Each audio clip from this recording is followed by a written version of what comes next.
and Mr. Mac Flynn? Yeah, I think I'd echo the same thing. It depends what you think fulfilling the Brexit referendum is. I think particularly from a Northern Ireland point of view, there's a degree of frustration building up, because in terms of what would be the key concerns for Northern Ireland, particularly around how you are going to get over rules of origin and the customs union.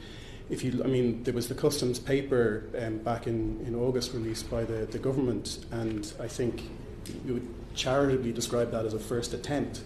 The fact that just keeps getting rehashed in document after document, it feels that nobody is taking us seriously, and that bigger issues are going to come along, and that the kind of Brexit that will be delivered, which is going to be whatever just pops out at the end of this.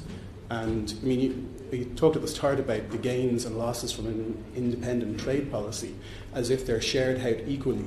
It's quite easy to calculate what the losses from this are going to be, and I'd say it's quite easy to calculate that they're going to be, a majority of them are going to be in Northern Ireland, and the economy of Northern Ireland is going to see very little of these aspirational gains from these wider trade deals. So I think there's people in Northern Ireland are very aware of this and feel that they're not being listened to.